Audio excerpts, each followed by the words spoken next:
রংপুর নগরীর চেকপোস্ট এলাকায় ব্যক্তিগত চেম্বার খুলে দীর্ঘদিন ধরে রোগী দেখছিলেন রংপুর মেডিকেল কলেজ হাসপাতালের দন্ত বিভাগের মেডিকেল টেকনোলজিস্ট রবিউল ইসলাম। অভিযোগ, নিজেকে দন্ত চিকিৎসক পরিচয় দিয়ে রোগী দেখা, প্রেসক্রিপশন এবং চিকিৎসা সেবা দিয়ে আসছিলেন তিনি। এমন অভিযোগের ভিত্তিতে সোমবার সন্ধ্যায় জেলা প্রশাসনের নির্বাহী ম্যাজিস্ট্রেট কাজী মোহাম্মদ শাহানের নেতৃত্বে পরিচালিত হয় ভ্রাম্যমাণ আদালত।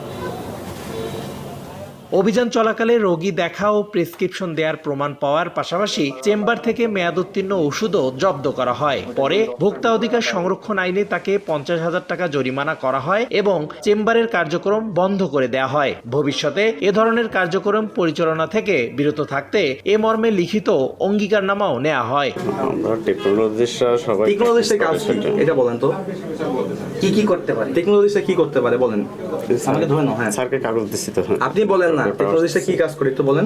জেলা প্রশাসন বলছে, সম্প্রতি সুপ্রিম কোর্টের আপিল বিভাগের রায়ের পর ডিপ্লোমাধারী ডেন্টাল টেকনোলজিস্টদের ব্যক্তিগতভাবে রোগী দেখা কিংবা প্রেসক্রিপশন দেওয়ার কোনো আইনি সুযোগ নেই। কেউ যদি ওনার মাধ্যমে ক্ষতিগ্রস্ত হয়ে থাকেন ইতিপূর্বে এই পর্যন্ত, তাহলে ওনারা যেহেতু এটা একটা ফৌজদারি অপরাধ, ফৌজদারি অপরাধের মাধ্যমে যেহেতু ক্ষতিগ্রস্ত, তার ওনার সংশ্লিষ্ট যে কর্তৃপক্ষ আছে বা বিধি মোতাবেক আইন মোতাবেক ওনারা অভিযোগ দাখিল করতে পারেন।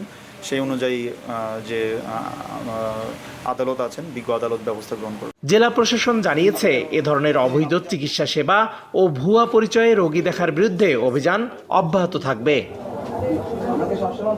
রিদওয়ান হিমেল, সময় সংবাদ, রংপুর।